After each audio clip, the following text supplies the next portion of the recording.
Good morning, good afternoon, good evening. My name is Kauner, and I'm an audio engineer, and today we're going to be going over more music production, specifically equalization. If you haven't done so already, please make sure to subscribe to my channel, follow me on Instagram in the bottom left, and make sure to like this video to continue getting more audio production ASMR content. So without further ado, let's go ahead and get started. So EQ, or equalization, as it's known fully, refers to the process of adjusting the spectral balance of a source material or a program material. So these source materials can range from a vocal to a guitar to a bass, whereas overall program EQ adjustments would be making adjustments to the overall song itself. So as a quick little example, let's say that your acoustic guitar or the entire song itself is too bright and shiny. Well, you could use equalization to bring that down and make it a little more mellow and warm. The converse case is true. Let's say that guitar or that song is too dull or too muffled. Maybe you could use EQ to brighten it up and make it sparkle a little bit. Another common use of equalization is to fix problems or to remediate something in the post-production process.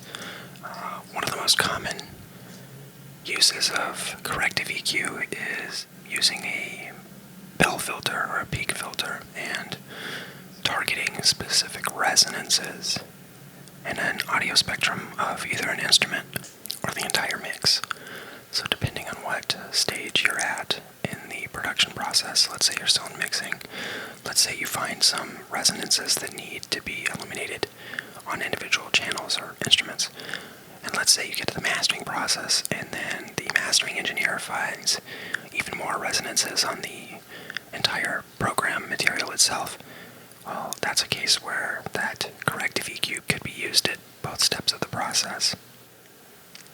If it seems like I'm moving a little fast, don't fear. We're going to walk through a couple of examples together, and the most important thing is that you're relaxing and learning. So without further ado, I'd like to launch into an incredibly brief overview of the history of equalizers and general uses. I thought about this part for a lot when I was scripting this video, and I could go in depth on just all of the boring technical specifications of equalizers over the years and all that fun stuff, but I'd rather just cut to the chase of what's important because I think that's what everyone here would prefer to hear. If you want me to do a more in-depth video on the history, let me know.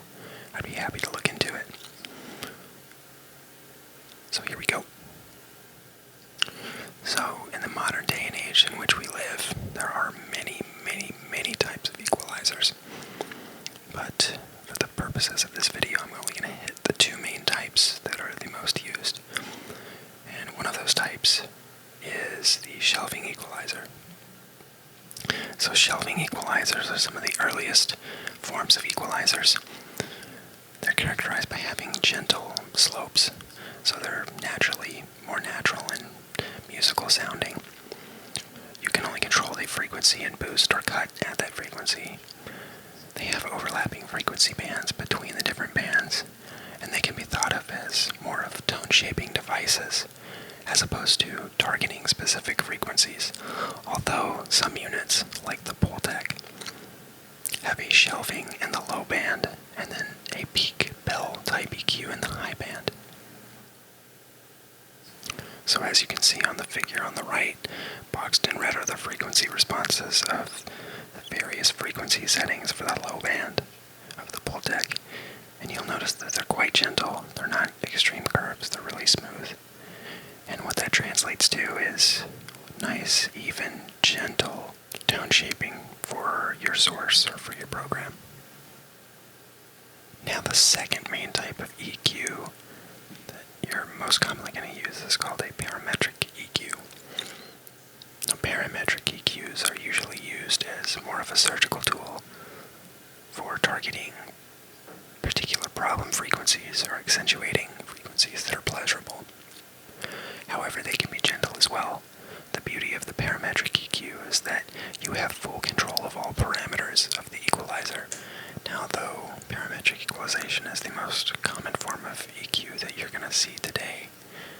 there was a point in history where all we had access to were shelving EQs or incredibly limited peaking or bell EQs, until a man by the name of George Massenburg pioneered the parametric equalizer in 1972, and since then it's dominated in both the analog and digital domains. While there are obvious inherent advantages to using parametric EQ, there are also other flavors of EQ that are still coveted to this day for their character, for how they impart a tone or a color on a sound. So those include the API 550A, pictured here, which is a semi-parametric EQ. You can't control the bandwidth, or also known as the Q, but the Q varies as you increase the boost or cut to a frequency band. Another popular historical EQ that's still in use today is the API 560, which has been modeled in the digital domain in plugin form quite a bit. This is a special EQ because it's what's known as a graphic equalizer, meaning you have fixed bandwidth, fixed frequency, and the only thing that the user can adjust is the boost or the cut to a frequency. So the last EQ I'd like to talk about is the EQ section from the SSL, or solid state logic, E range of consoles. Now, SSL garnered fame from the mid to late 70s into the 80s as being the go-to tracking and mixing consoles for the most platinum records of any console manufacturer at that time. And that legacy holds true today in the fact that there are so many SSL plugins modeled after all the various types of consoles. So, quite the legacy for SSL. So, without further ado, I know I've kept a lot of you waiting. I'm going to go through the EQ process, starting from where I would begin on a song and where I would finish on a song. So, before we do that, one last thing. I'd like to just cover my mantras of EQ. And my first mantra of EQ is, ask yourself, what is my intention? What am I trying to do? That might be tone shaping, that might be getting rid of a problem frequency, but you should never start EQing without having a goal in mind.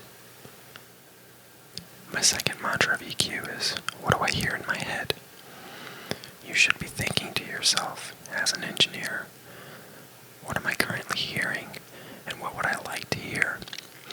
And sometimes it takes years to develop this skill. As a matter of fact, I know it takes years to develop this skill.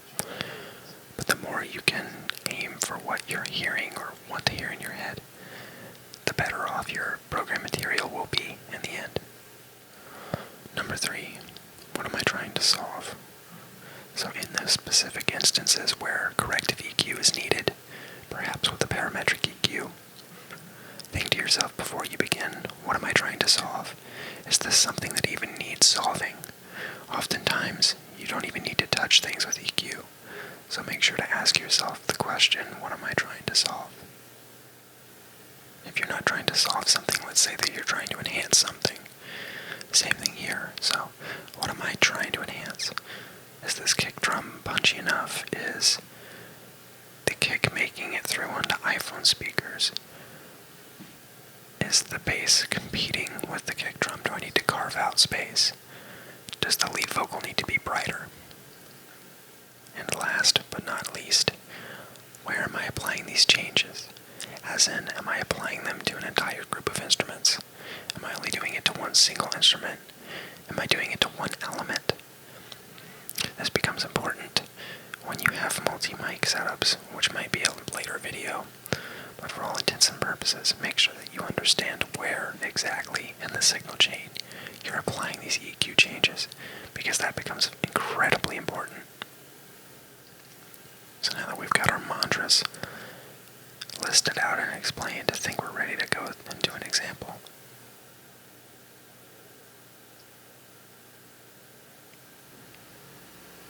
So here we are in my Pro Tools session. I have a piano track that's pretty chill, and this was from a mix that I completed. And you can see my processing chain here. I've made this inactive because that was more of a, in the context of the entire mix type of thing. But for the purposes of this demonstration, I don't think we need it. So, going back to my mantras, one of the first things I might do, and I can tell you with certainty that probably the first thing that I did in this mix is just to listen. And I'm doing this a little bit funkily. Normally I'd want to listen to all the instruments for context, but for the purposes of the privacy for this client, I only have the piano pulled up. So let's go ahead and listen to a little section of it with processing disabled and sort of get an idea of what do I hear in my head, what's going on with this channel.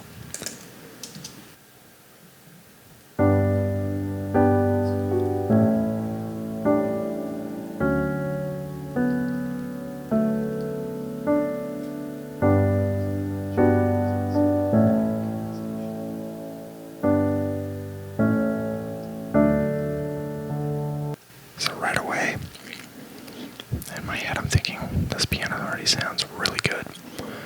And one of the most important things you can do as a mixer, and especially when you're EQing, is to be very intentional with what you do. So I've noticed a couple of things, however, that I think could use an improvement. One of which is resonances.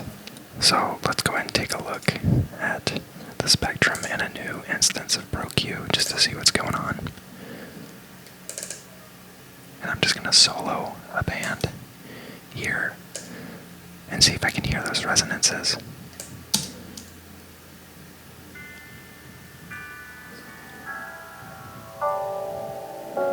So a lot of the piano's information is in the mid-range here, so I probably don't want to mess with that too much right away. But I was hearing like a high-pitched ringing somewhere around here. Going back to my mantras, this is something that I can solve, right? To really, right there, somewhere around there. So what I might do, after I found a resonance that is particularly jarring, like right here, what I might do next is then boost that frequency to see if it stands out as much as I'm hearing just listening to the piano track, right? So let's check it out.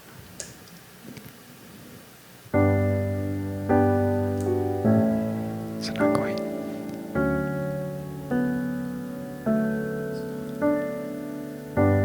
Right there. Found it.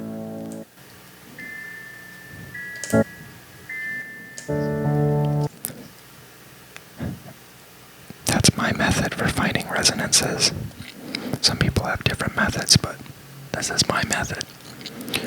So what I might do now is then cut that frequency. So I'll back the gain down to 0 and then start to pull it out very gently. And I only pull out these resonant problematic frequencies as much as is needed. I definitely don't want to impart a negative sound on the track.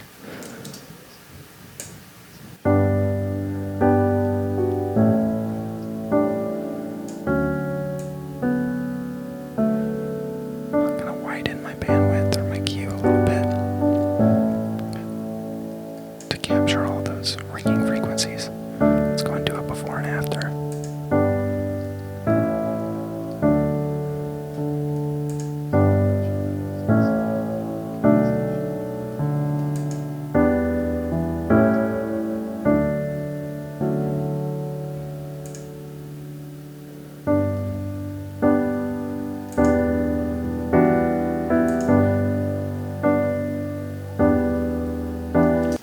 So already that's made a huge improvement to the piano sound. And I'm quite happy with that. I'm actually curious to see what I did in the original plugin window.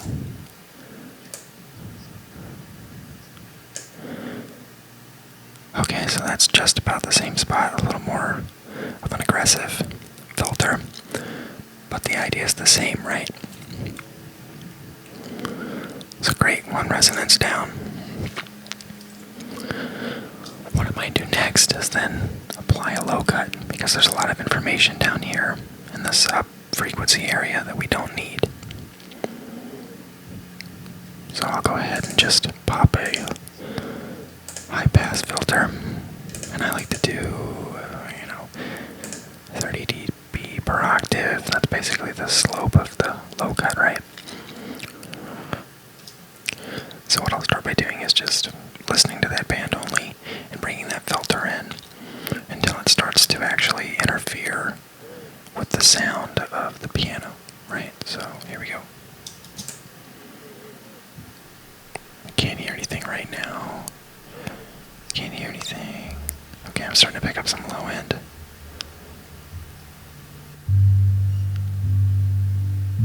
Okay, that's a pretty prominent note right around here.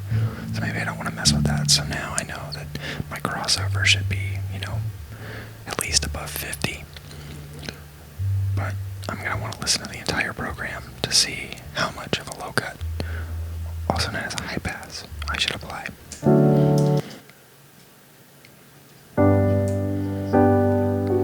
Still got the character of the piano.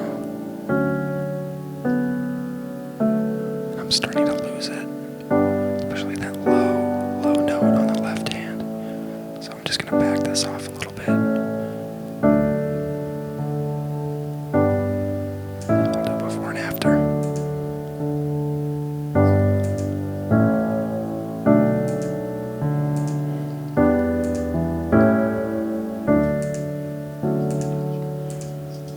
This filter is very subtle, even on my professional headphones for mixing.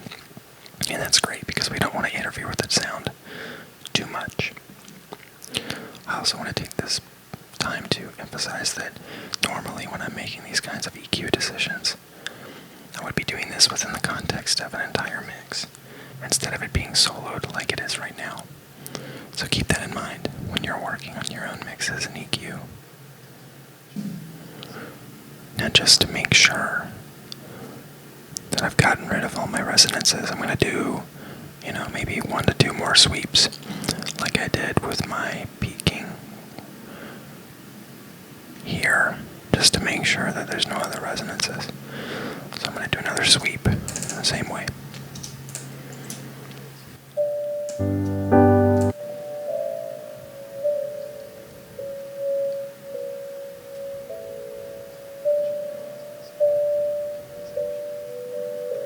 That could be one. And so could this. But you also need to have a musical ear when you're doing this, because resonances tend to be around notes within the key of a song. So if you're curious, this happens to correspond with, what is that? A D, which is incidentally the key of the song, right? So your odds of having a resonance on a tonic or the 1 is much, much more likely than a note that's not in the key of the song. So I'd say that this is a good candidate for some subtractive EQ, so we'll go ahead and apply that.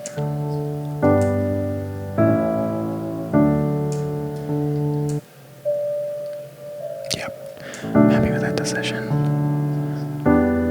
Look back to the frequency. Let's go ahead and do another A-B just to see how that came along.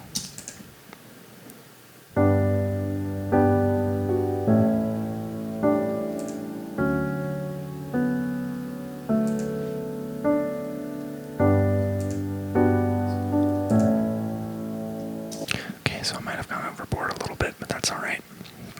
So what I might do is just select that band itself, narrow the Q a little bit so that it's not as intense of a reduction, and then I might back up the reduction a little bit.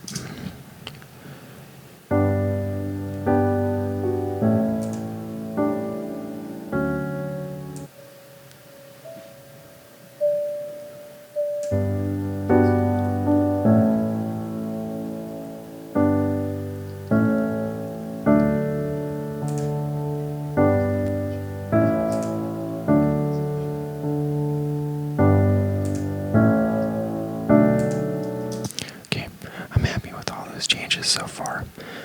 You know, the only thing I want to do as a mixer is make something sound better, right? So whatever decisions I make, it needs to sound better than before I made any changes, and I'm happy that this satisfies those requirements. So I think I'm hearing one more resonance. So let's check down here in the low mids and see what's going on.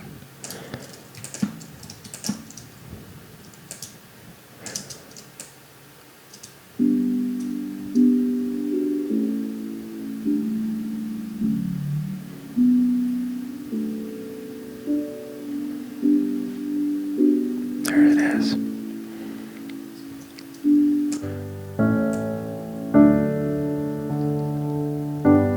Right. So it looks like this resonance is at about 295, 296 hertz, which won't be audible on all audio systems. However, I do hear it on these mixing headphones, and lo and behold, it happens to be on the D, the tonic of the song, the one note exactly an octave below the resonance we found originally. So I get back to my point of you can really learn a lot about resonances just by examining the key of the song. So I'm going to go ahead and back that down to 0 dB of gain, and then I'm going to bring it out, and I'm going to listen.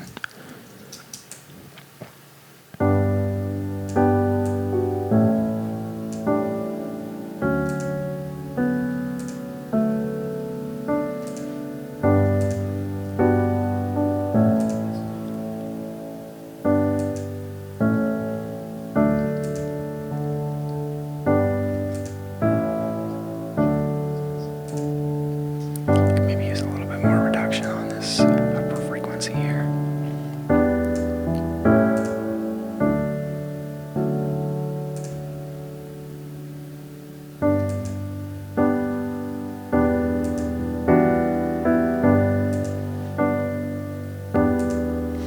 Pretty happy with the way that that's sounding.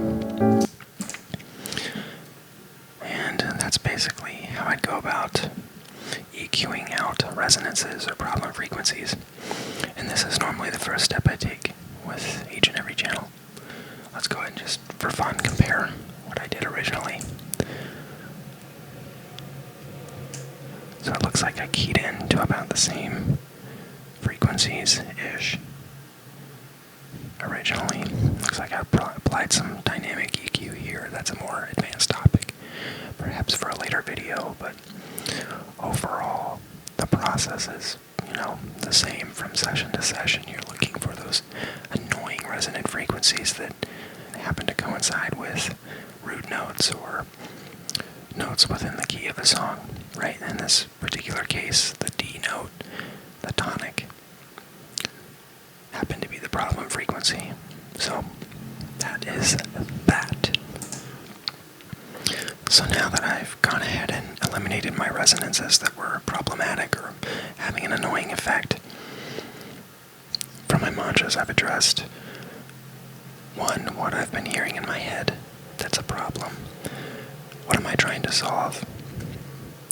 And I also did this intentionally. We did this very carefully. We made sure not to impart too much of a change to the sound, that we only enhanced it. So the next step for me would be to apply enhancing EQ. Back to our little history lesson from earlier, that might look like a pull deck, or an API 550, or a 560, or my personal favorite, the SSL E channel.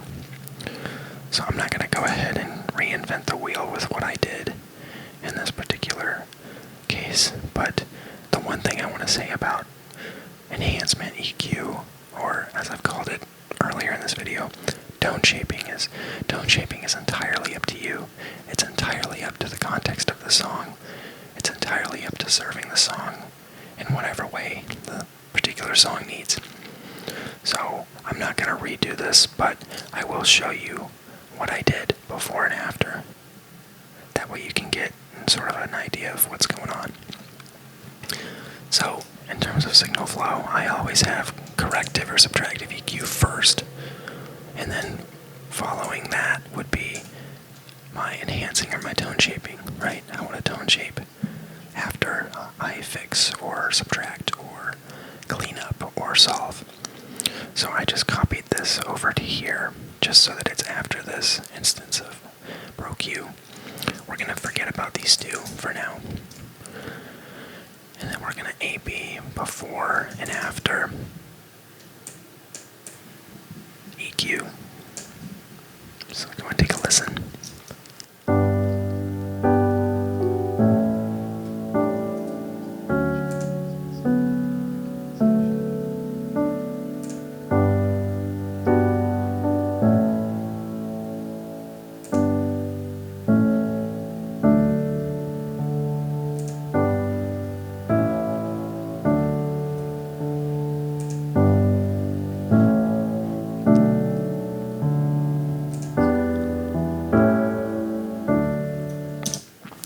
So right away, I'm hearing that I was addressing what I perceived to be too much brightness in the piano.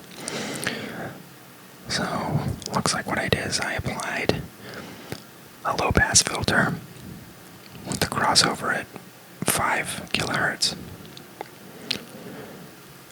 And that sort of helps to clean up any harshness in the top end and gives it a more round, warm sound with lower frequency distribution. And then probably what I thought next was, okay, this really imparted a lot of change to the brightness, so I'm going to restore a little bit of that with this high shelf just above 5K. And then after that, I can tell you what I was thinking. I was probably thinking, okay, we've rolled off this here to eliminate this resonance, but I'm still feeling a little bit annoyed with the frequencies in and around 1.8K or so. So I backed off on those a little bit, and I increased my bandwidth so that this was a more gentle cut right around this area as well. And you can tell that's quite the difference if you just listen again here.